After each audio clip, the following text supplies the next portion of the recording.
자, 오늘은 벡터 첫 시간이에요. 벡터 첫 시간입니다. 벡터라는 게 이제 뭔지 오늘 배워볼 것이고, 벡터가 뭔지, 벡터의 뜻에 대해서 배워볼 것이고, 그 벡터의 뜻을 기본으로 해서 벡터의 덧셈 뺄셈을 우리가 한번 배워보도록 할 거예요. 알겠죠? 자, 벡터라는 것을 우리가 이해를 하려면 이 벡터도 숫자라는 걸 여러분들이 받아들여야 돼요. 벡터라는 수의 표현이 존재한다는 걸 알아야 되는 거예요. 알겠죠? 벡터는 숫자다. 일단 이렇게 여러분들이 이해를 하고 있어요. 제 1순위야. 그럼 우리가 기존에 배웠던 수의 개념이잖아요. 실수, 특히 이제 실수 같은 수의 개념과 벡터의 표현의 수의 개념은 어떤 차이가 있는지를 보면서 비교하면 벡터가 좀 더 쉽게 이해가 되겠지. 우리가 기존에 알고 있던 이 실수 같은 이런 수들은 방향은 표시를 하지 않아요. 그냥 크기만 얘기를 하는 거야. 그러니까 우리가 양수, 음수 이런 식으로 구분해서 크기만을 얘기를 하는 것이지 방향을 얘기를 하진 않았어. 무슨 뜻인지는 알죠? 그래서 우리가 이런 실수같이 방향을 우리가 표시하지 않은 수를 뭐라고 부르냐면 스칼라라고 말을 해. 방향 없이 크기만을 우리가 숫자로 표현하면 그 수의 표현은 스칼라의 표현이 되는 거야. 그리고 방향을 주면, 그 스칼라에 방향을 주면 벡터가 되는 거야. 무슨 뜻인지 이해할 수 있을까? 그래서 우리가 벡터를 정의해라 그러면은 방향과 크기를 모두 표현한 숫자다 이렇게 말하면 정확한 표현이 되는 거예요. 무슨 뜻인지 알겠죠? 자, 여러분들 교재 86페이지를 보면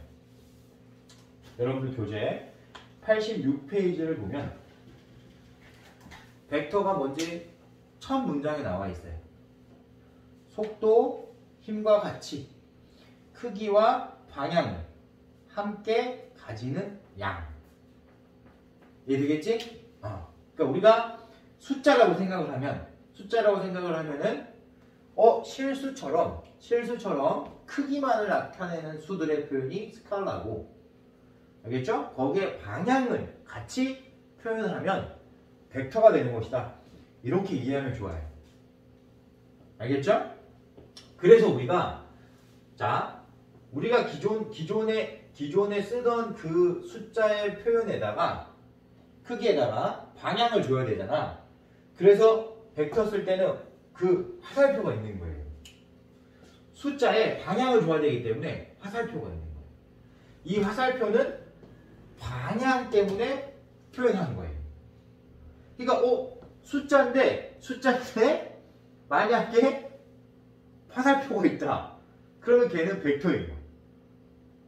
받아들일 수 있을까? 오케이. 그때 우리가 이 아래쪽, 이 화살표 아래쪽에 우리가 표현되어진 수 또는 점 이런 것들이 기준이 되는 거예요. 이해할 수 있을까요? 네. 그래서 선생님이 예를 들어서 설명하는 겁니다. 우리가 좌표 평면상에서 A라는 점이 있을 수 있고 B라는 점이 이렇게 있을 수 있잖아요. 그때 우리가 이 A점하고 B점 사이의 길이만 얘기를 하면 A점하고 B점 사이의 길이만 얘기를 하면은 쟤는 스칼라로 표현해야 돼. 길이만 얘기하는 거니까. 그냥 어떤 실수의 값으로 갖는 거예요. 무슨 뜻인지 알겠죠? A와 B 사이의 길이는 스칼라인 거야. 근데 여기서 만약에 선생님이 A에서 B로의 벡터 이렇게 말해버리면 방향을 줘야 되잖아. 그때 우리가 어떻게 표현하는 거냐면 선분처럼 표현하는 거야. 반직선, 그러니까 정확하게 반직선처럼 그런 느낌인 건데 A점에서 B점의 방향으로, A에서 B의 방향으로 어느 크기만큼, AB의 길이만큼의 값을 가지고 있는 양. 그게 벡터의 기본 표현이에요. 이해할 수 있겠지? 그러니까 크기는 뭐야? 물어보면 벡터는 길이가 크기가 되는 거예요. 그 길이만 얘기할 때 스칼라가라고 말을 하는 거예요. 왜? 스칼라 표현할 때는 실수로 표현해야 되는 거니까.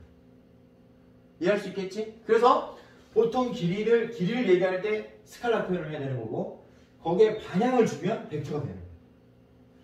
받아들일 수 있겠어? 그래서 벡터의 절대값을 사용하면 스칼라가 돼요. 방향 빼고 얘기하는 거예요. 똑같은 거예요. 방향 없이 벡터를 스칼라로 바꾸고 싶다. 그럼 어떻게 하면 된다고? 방향 빼고 얘기하고 절대값 얘기하면 돼요. 받아들일 수 있을까요? 없을까요? 있겠죠? 기본입니다. 자, 이때 우리가 벡터를 표현하는 여러 가지 방법 중에 가장 기본이 되는 것은 이런 표현인 것이고 받아들일 수 있을까요?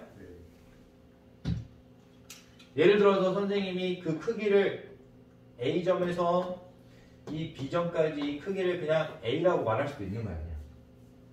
되겠지? 또는 이 벡터의 이름을 A로 정할 수도 있는 거예요. 그건 자기 자유예요.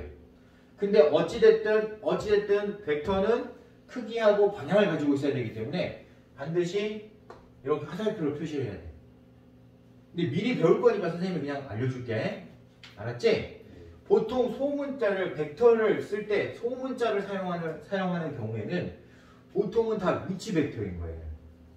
너네가 나중에 배울 때 위치 벡터를 또 배우게 될 건데 위치 벡터라는 건 뭐냐면 출발하는 점을 시점이라고 하는 거야. 여기서 B점으로 이 A점에서 B점으로 우리가 그 B점으로 갔다라고 이제 표현하는 건데 이게 출발점, 종점 이렇게 되는 거잖아요. 그 출발하는 점이 똑같게 만들어버리면 그게 바로 위치 벡터인 거예요. 그런 출발점이 똑같다면 출발점을 굳이 표현하지 않아도 되겠지. 출발점이 똑같으니까. 그래서 문자 2개 안 쓰고 문자 하나만 쓰는 거예요. 보통은 그래. 쌤 설명 이해할 수 있을까? 그래서 보통은 벡터를 표현할 때 작은 소문자를 썼다는 것은 보통은 위치 벡터일 때 그런 표현을 쓰는 거야. 나중에 또 위치 벡터 자세히 배울 거야. 근데 선생님이 왜 이 얘기를 하고 있냐면 86페이지에 소문자로 표현되어 있는 벡터가 있기 때문에 미리 얘기를 해주고 가는 거예요. 알겠습니까? 저런 벡터의 표현은 보통은 시점이 같을 때 저런 벡터의 표현을 많이 쓰는 것이다. 로 이제 여러분들이 인식을 하라는 거야. 어차피 배울 거니까. 알겠지? 그럼 86페이지에 있는 교재에 있는 내용은 진짜 허술한 거예요. 알았죠? 네. 자, 그 다음에 선생님이 새로운 수의 표현을 항상 얘기를 할 때 항상 선생님이 여러분들한테 강조했던 사실들이 있어. 새로운 어떤 수의 표현이 등장하면 제일 먼저 해야 될 게 뭐냐면 1을 정의하는 게 제일 중요하다고 그랬어요. 우리가 실수라는 수의 체계를 정확하게 이해하려면 1을 먼저 정의를 해놓고 다른 수를 정의하는 거야. 그걸 뭐라 그러냐면 단위수라고 그래요. 어떤 새로운 단위를 내가 만들어냈다. 그러면 그 단위를 표현하기 위한 가장 기본이 되는 수를 내가 정의해야 되는 거예요. 그러면 벡터도 마찬가지로 그런 의미의 벡터가 존재해야 되는 거야. 받아들일 수 있겠니? 그런 벡터를 뭐라 그러냐면 단위 벡터라고 하는 거예요. 그러면 선생님이 다시 한번 얘기했지만 단위 벡터는 단위를 정의할 때 몇을 정의하는 거라고 그랬어? 선생님이? 그렇지. 1을 정의하는 거라고 그랬잖아. 항상 1이 기준인 거야. 그걸 까먹으면 안 돼. 어떤 새로운 단위를 정의할 때도 무조건 1이 기준이 되는 거예요. 우리가 호도법 정의할 때도 1라디안 정의했었고 60부법 얘기할 때도 1도를 정의했었고 실수를 표현할 때도 1을 정의했었고 단위 분수 표현할 때도 분자가 1인 걸 정의를 했단 말이야. 마찬가지인 거예요. 그램 단위, 센티미터 단위, 미터 단위, 킬로미터 단위 다 1이 정의돼야 돼 먼저. 제곱미터도 마찬가지고 세제곱미터도 마찬가지고 다. 모든 단위의 기본은 1이야. 알았지? 그러니까 벡터도 마찬가지로 단위 벡터가 존재하는 건데 그 단위 벡터는 1을 정의를 해야 돼. 그치? 그래서 우리가 크기가 1인 크기는 아까 선생님이 길이 같은 거라고 그랬어요. 그런 개념이라고 생각했어. 그래서 크기가 1인 벡터가 단위 벡터가 되는 거야. 얘도 1인 거야. 알겠지? 쌤 설명 이해할 수 있겠나 없겠나? 오케이. 자, 이거를 지금 생각을 해야 되고 그 다음에 0벡터라는 것도 있을 수 있어. 0벡터. 어떤 수를 우리가 처음 배울 때 또 0도 정의할 수 있어야 돼. 왜냐하면 이건 덧셈에 대한 항등원이기 때문에 우리가 보통 0을 많이 정의를 해야 돼. 근데 여러분들이 항등원 개념을 배우지 않았기 때문에 알았지? 왜 0을 정의해야 되는지 모를 수 있겠지만 숫자에서 0이 주는 의미는 어마어마하게 큰 거예요. 받아들일 수 있어요? 그러니까 마찬가지로 0벡터를 정의하면 되는데 말 그대로 0이 들어갔다는 것은 크기가 0인 벡터를 말하는 거예요. 그러면 숫자 0이지 저게 0벡터를 왜 벡터라고 말을 하지? 라고 하면은 벡터라는 개념은 시점하고 종점을 얘기하게 되어 있는 거거든. 그러니까 예를 들어서 A 지점에서 B 지점으로 갔다가 다시 A 지점으로 돌아올 수도 있는 거잖아. 그치? 그러면 얘는 시점도 A고 종점도 A인 거야. 갔다 다시 왔으니까. 그럼 0벡터 되는 거예요. 근데 움직인 거리는 다르지. 그치? 근데 벡터로 말하는 거야.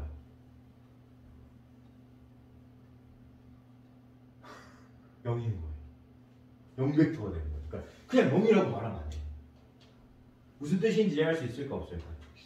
근데 그걸 우리가 이제 시점하고 종점만을 표현을 해야 되는 거니까 당연히 그냥 0이라고 말하겠지. 그래서 0벡터는 그냥 0이다 이렇게 말해도 무방한데 정확하게 표현을 해줘야 돼 안 해줘야 돼? 해줘야 된다. 왜? 움직였다 다시 돌아올 수도 있는 거니까. 그게 일반 수의 개념과 다른 의미다. 왜? 벡터는 방향을 가지고 있고. 이해할 수 있죠? 네. 자, 그럼 다시 이제 기본을 정하고 가자. 벡터가 뭐야? 크기와 방향을 가지고 있는 그런 양을 표현할 때 사용하는 수야. 보통 크기라는 것은 선분의 길이처럼 생각을 하면 돼. 그러면 그 크기는 우리가 어떻게 말을 하는 거야? 라고 물어보면 시점하고 종점 사이의 거리를 얘기하는 거야. 라고 여러분들이 이해를 해주면 돼요. 시점과 종점 사이의 거리가 크기가 벡터의 크기가 되는 거고 방향은 당연히 시점에서 종점의 방향으로 화살표를 표현해 줘야 되는 거니까 벡터를 표현할 때는 반드시 두 점이 있어야 돼요. 시점, 종점이 있어야 돼요. 시점과 종점이 있어야 돼요. 이해할 수 있겠지? 그래서 우리가 A, B 벡터를 뭐라고 해석을 해야 돼? 라고 하면 A라는 점에서 B라는 점으로 우리가 이동한 크기를 의미한다. 이렇게 방향까지 생각합니다. A점에서 B점까지 우리가 이동한 방향과 거리를 생각하겠다 이 말인 거예요. 이해할 수 있을까요? 네, 좋아요. 이게 엄청나게 중요한 겁니다. 벡터라는 게 매우 중요한 수의 표현인 거예요. 특히 우리가 방향성을 부여하는 숫자들이 많이 있을 수 있어요. 방향을 부여해야 되는 숫자들이 있을 수 있는 거야. 그런 걸 표현할 때 다 벡터로 표현해야 될 겁니다. 알았죠? 네, 좋아요. 그리고 이제 선생님이 87페이지를 설명해주면 87페이지 서로 같은 벡터 이렇게 되어 있잖아요. 그쵸? 자, 봐봐. 3하고 3은 당연히 똑같은 숫자이지. 그치? 벡터도 숫자니까 당연히 뭐만 똑같으면 같은 벡터라고 말할 수 있는 거잖아. 자, 벡터는 크기하고 방향을 나타내는 숫자라고 했어. 돼? 그러면 시점하고 종점의 이 거리가 크기인 거고 그 방향이 말 그대로 방향이 되는 건데 예를 들어 선생님이 평행사 변형을 가장 기본 예로 한번 들어볼게요. 평행사 변형을 그냥 기본 예로 들어볼게. A, B, C, D라는 평행사 변형이 있었다고 치자. 선생님 예를 들어서 A, B 벡터랑 DC 벡터는 똑같은 벡터라고 말할 수 있다고 여러분들한테 설명을 했다고 쳐봐. 그럼 왜 똑같은 벡터야? 라고 물으면 당연히 똑같은 벡터지. 자, 길이가 같죠? 방향도 같잖아. 평행하니까. 자, 벡터는 크기하고 방향이 같으면 같은 벡터인 거야. 왜? 벡터가 원래 크기하고 방향을 나타내는 숫자의 표현이었으니까. 크기하고 방향이 같으면 같은 벡터인 거예요. 같은 숫자에 쉽게 얘기하면. 그러니까 당연히 얘는 길이도 같고 방향도 평행이니까 똑같을 거 아니에요. 그래서 같은 벡터가 될 수 있다는 거예요. 이해되지? 그러면 내가 AB 벡터 대신에 BC 벡터를 사용해도 되는 거 안 되는 거야? 되는 거야. 어차피 똑같은 벡터니까.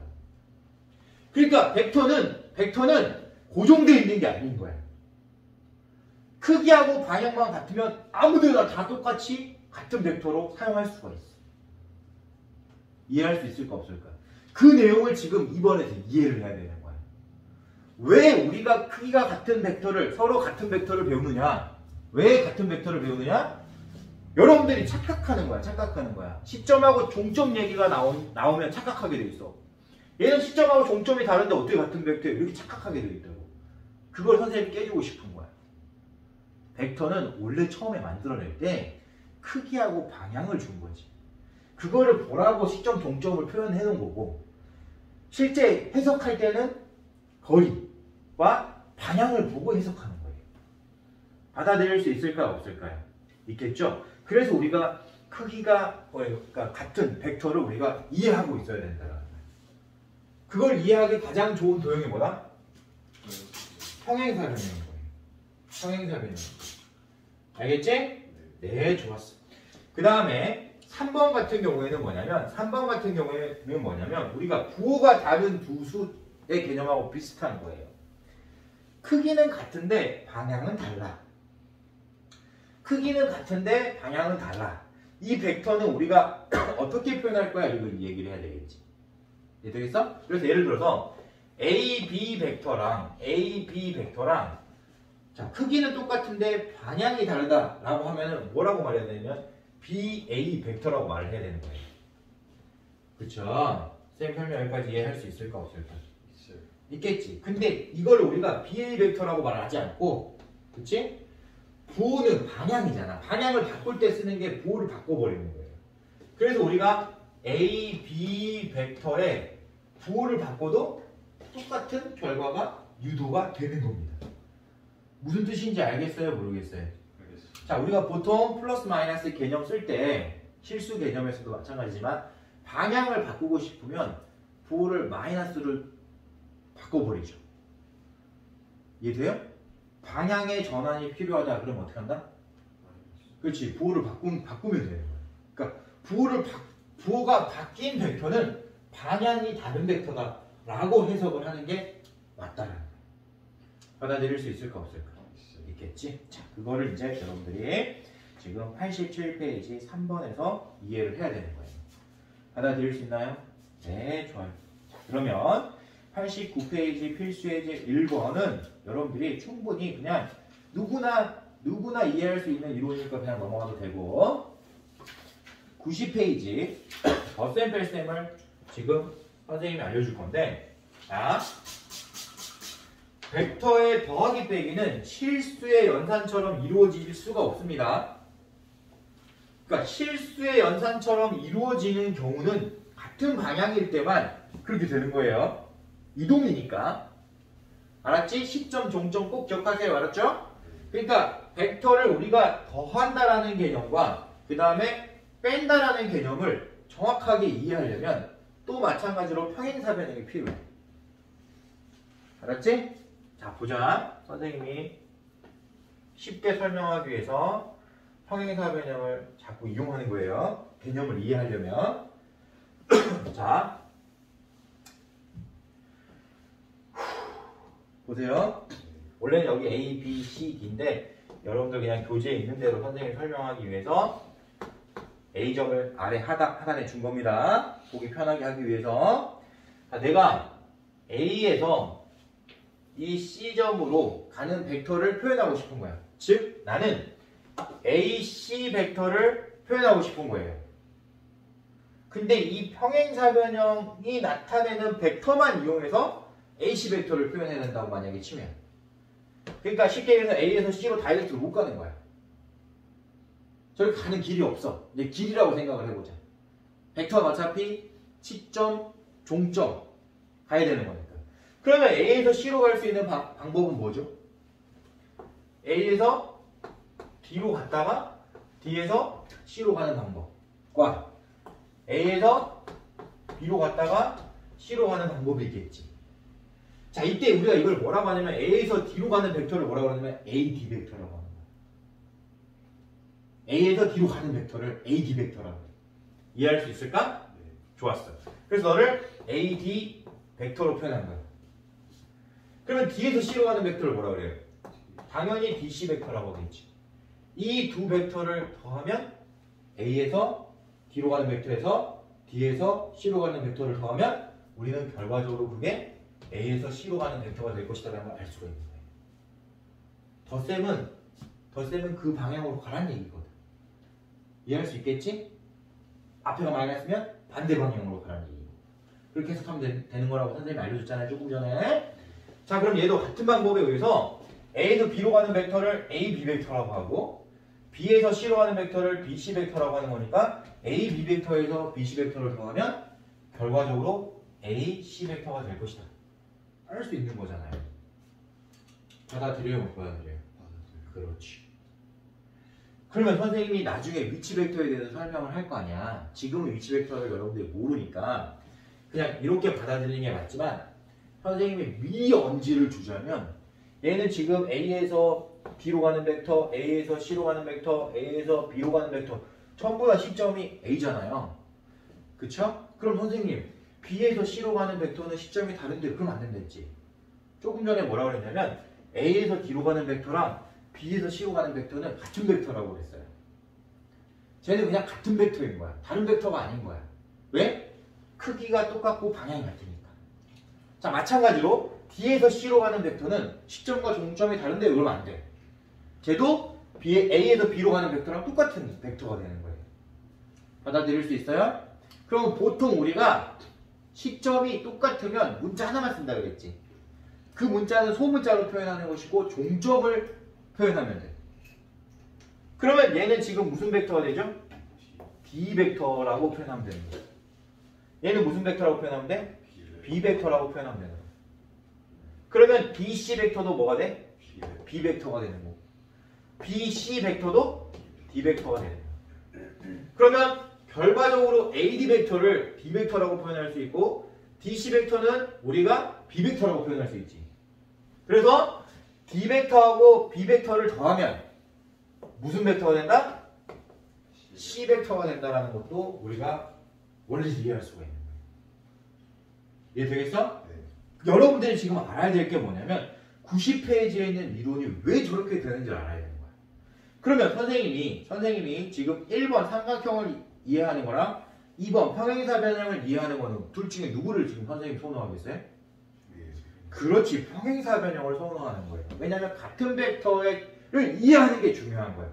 벡터와 같다라는 것을 이해하고 접근하는 게 중요한 거예요. 받아들일 수 있을까요? 그래서 선생님은 삼각형을 여러분들한테 추천하지 않고 평행사 변형을 추천하는 겁니다. 받아들일 수 있어요? 됐죠? 네. 자, 그러면 여기서 봐봐. 자연스럽게 가는 거야. D 벡터 더하기 B 벡터가 C 벡터였지. 네. B 벡터 더하기 D 벡터도 C 벡터였지. 네. 그러면 교환법칙 된다는 거 안 된다는 거야?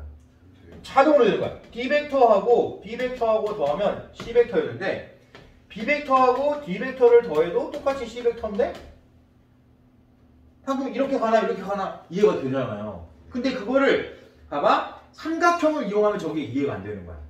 근데 평행사 변형을 처음부터 이해하면은 91페이지 2번 내용이 이해가 되는 거예요. 교환법칙 되는구나. 아, 벡터는 서로 바꿔서 연산해도 똑같은 결과가 나오는구나. 알아버려. 그럼 보통 교환법칙이 되면 결합법칙은 당연히 되는 거예요. 무슨 말인지 알겠죠? 그것도 물론 다른 거 하나 더 해봐도 이해는 되겠지. 그치? 근데 우리가 교환이 되면 결합이 된다라고 여러분들이 이해하면 좋아요. 그쵸? 이해할 수 있을까요? 없을까요? 있겠죠? 그래서 우리가 만약에 나중에 A 벡터 더하기 B 벡터 더하기 C 벡터를 볼 때 A와 B 벡터를 먼저 연산하고 나중에 C 벡터를 연산하는 경우랑 B 벡터하고 C 벡터를 연산하고 나중에 A 벡터를 연산하는 경우랑 똑같다는 걸 알 수가 있는 거예요. 받아들일 수 있을까요? 없을까요? 있겠죠? 그러니까 우리가 교환법칙과 결합법칙이 벡터에서 성립하는 거니까 연산을 편하게 할 수 있다 없다? 있다라는 거예요. 근데 더 중요한 건 뭐냐면 이게 중요한 거긴 하지만 더 중요한 거는 같은 벡터를 정확하게 찾아내는 게 중요한 거야. 알았지? 그러니까 시점과 종점만 생각하지 마. 그게 중요한 게 아니야 사실은. 알겠지? 같은 벡터를 찾는 게 훨씬 처음에 연습하는 게 제일 중요한 거예요. 같은 벡터 찾는 연습 꼭 하세요.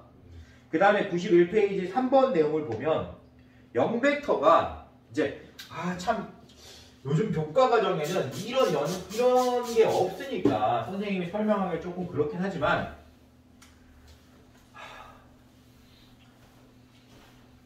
항등원과 역원의 개념을 이제 이해를 하면 조금 더 편하긴 한데 0벡터의 의미를 여기다가 이제 지금 부여를 한 거야. 자, A라는 벡터에다가 0벡터를 더하면 어떻게 될까요? 그냥 A 벡터 되는 거잖아요. 이건 여러분들 그냥 쉽게 생각하면은 얘는 안 움직인 거니까. 그치? 그러니까 그냥 A 벡터만큼 이동하면 끝나는 거야, 지금. 그치? 네. 그때 우리가 이 0벡터를 벡터의 덧셈에 대한 항등원이라고 해. 계산 결과가 자기 자신과 같아지면 그게 항등원이 되는 거야. 그게 항등원의 개념인 거야. 그러니까 0벡터는 덧셈에 대한 항등원인 거예요. 그러면 무슨 말이야? 나중에 덧셈할 때 0벡터는 그냥 맘대로 표현해도 괜찮은 거야. 없으면 그냥 0벡터 써도 돼. 아무것도 없으면 0벡터를 그냥 아무 데나 써도 덧셈할 때는 무조건 되는 거야. 이 말인 거야. 없으면 만들 수 있다는 거지. 쉽게 얘기하면. 이게 연산에서 너네가 아무것도 아닌 것 같지만 이게 너무 당연한 건데요. 왜 배우는 거예요? 이렇게 할 수 있지만 생각을 해보면 없는 걸 다시 만들어야 되잖아. 그때 아무거나 만들면 안 되지. 그 개념인 거야. 그걸 이해를 해야 돼. 받아들일 수 있겠어? 자, 두 번째. A 벡터랑 마이너스 A 벡터를 연산을 하면, 그러니까 정확하게 얘기하면 A 벡터에 마이너스 A 벡터를 더한 거예요. 이렇게 해버리면 0벡터 되는 거예요. 왜 그런다 그랬어? 선생님이 얘기했잖아. 벡터는 시점하고 종점 생각하라 그랬잖아. 방향이 있으니까 A 벡터라는 벡터랑 A 벡터에 마이너스가 있으면 반대 방향이 되는 거야. 그러니까 A만큼 갔다가 다시 그 반대 방향으로 A만큼 돌아오면 어떻게 될까? 그렇지. 온 상태로 보게 될 거 아니야. 그러니까 얘는 0벡터가 되버리는 거야. 0벡터의 뜻이 뭐였어? 시점과 종점이 일치하면 0벡터라고 했죠. 자, 이만큼 갔다가 다시 이만큼 돌아왔어. 그럼 어떻게 되겠어? 시점과 종점이 일치할 수밖에 없겠지. 그래서 자, 벡터의 연산에서도 마찬가지로 0벡터가 되는 경우의 정의가 바로 더하기 빼기처럼 똑같이 이루어지는 거예요. 부호가 다른 경우. 부호가 다른 경우를 더해버리면 0벡터 되는 거예요. 이거를 지금 그럼 실수연산이랑 매우 똑같은데 맞아. 실수연산과 매우 흡사해. 그러니까 너무 복잡하게는 생각하지 마. 대신에 제일 중요한 거는 벡터는 방향을 가지고 있고 크기랑 방향을 가지고 있기 때문에 다시 한번 얘기하지만 평행사변에서 같은 벡터를 찾는 연습을 해주세요. 시점, 종점 생각하지 말고. 시점하고 종점은 우리가 물론 원리긴 해. 첫 출발점이긴 하지만 벡터의 뜻에 따르면 그치? 시점, 종점이 사실 의미가 없어지는 거예요. 왜? 같은 벡터를 얼마든지 만들어낼 수 있기 때문에. 시점을 달리해서 얼마든지 만들어낼 수 있기 때문에. 그럼 그걸 반대로 해석하면 뭐냐? 모든 벡터는 시점을 똑같게 할 수 있다는 얘기가 되는 거예요. 시점이 달라도 같은 벡터이기 때문에 그걸 반대로 해석하면 어떻게 되냐면 모든 벡터는 시점을 일치시킬 수 있다가 돼요. 한 군데로 몰아버릴 수 있는 거예요. 이해할 수 있을까? 이 개념이 위치 벡터예요. 그걸 이해하는 게 중요해요. 왜? 앞으로 우리는 위치 벡터만 쓸 거거든요. 왜? 시점이 일치된 상태로 보는 게 너무 유리하잖아요. 시점이 막 다른 데 있는 걸 생각하려고 그러면 복잡하잖아. 그거를 어느 하나의 시점으로 일치시킨 다음에 연산하는 게 훨씬 쉽단 말이에요. 그래서 이 개념이 엄청 중요한 거야. 무슨 뜻인지 알겠지? 오늘 선생님이 설명한 내용 꼭 기억하고 있다가 다음 시간에 선생님이 이제 필수예제 좀 풀어줄 거예요. 그 필수예제 풀면서 선생님이 얘기하는 게 왜 같은 벡터를 이해하는 게 훨씬 중요하다고 했는지 그때 좀 감을 잡아보길 바랍니다. 네, 좋아요. 우리 다음 시간에 만나도록 해요.